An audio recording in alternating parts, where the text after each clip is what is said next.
legislators have the power to allow the bill to pass the second reading and go to the committee stage.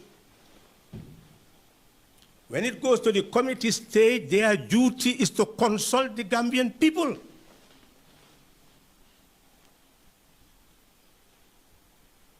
They should have public hearing in and outside the National Assembly, from Katong to Koina, Bahara to Paloli, to listen what the people have to say about each of those provisions that the executive proposes.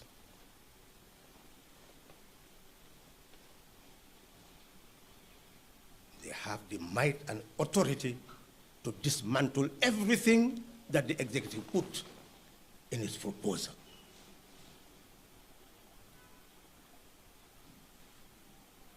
But 3/4 majority is the threshold. And this is what the debate is all about. They can look at each provision, they may agree, they may disagree.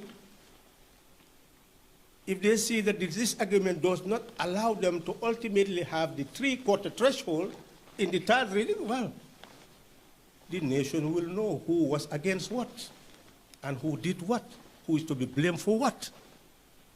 The provisions needed by the nation, supported by the people, would have been known.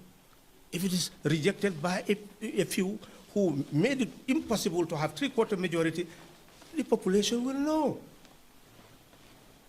2026 is not far away. If the population truly are convinced that they want a constitution that is fit for purpose, and they know the content they want in that constitution, they know how they want to be governed, then they will deal with anybody who does not want to give them a constitution that is fit for purpose.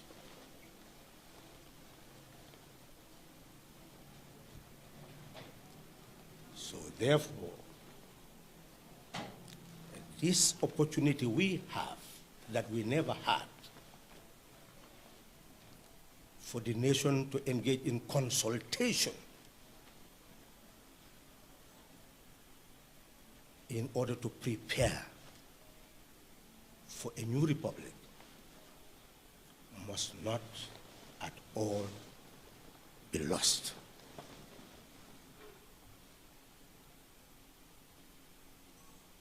The nation is moving.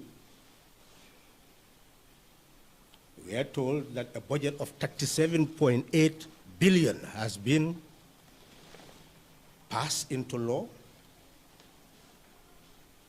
and now they are moving towards budget execution.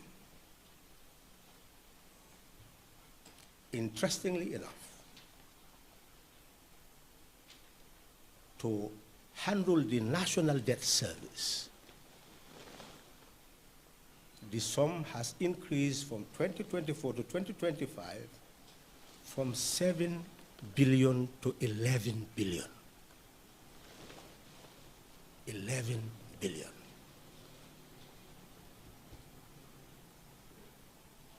This is more than your budget on education, 5 billion,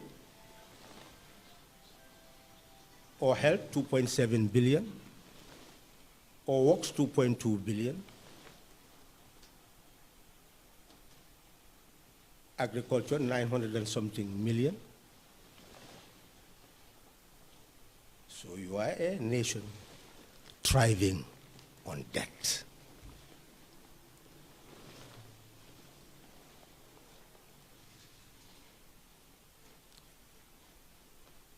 If you were to ask the minister, where is the money going to come from? From taxation.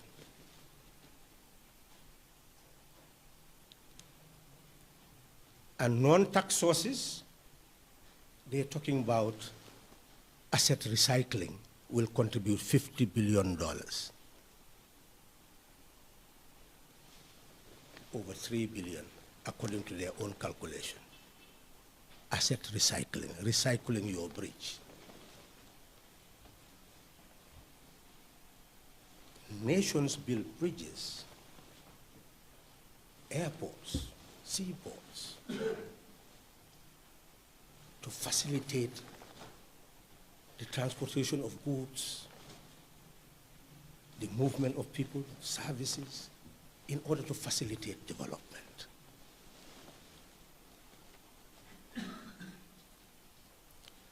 Gambia should learn from GGC.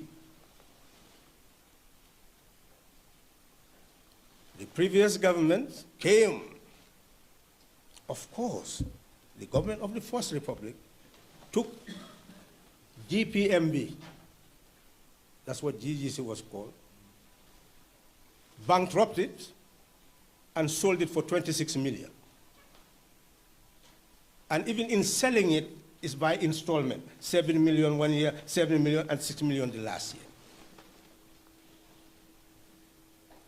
And that was the cornerstone of industrialization of a small country. It was producing, transforming your groundnuts into oil, producing groundnut cake,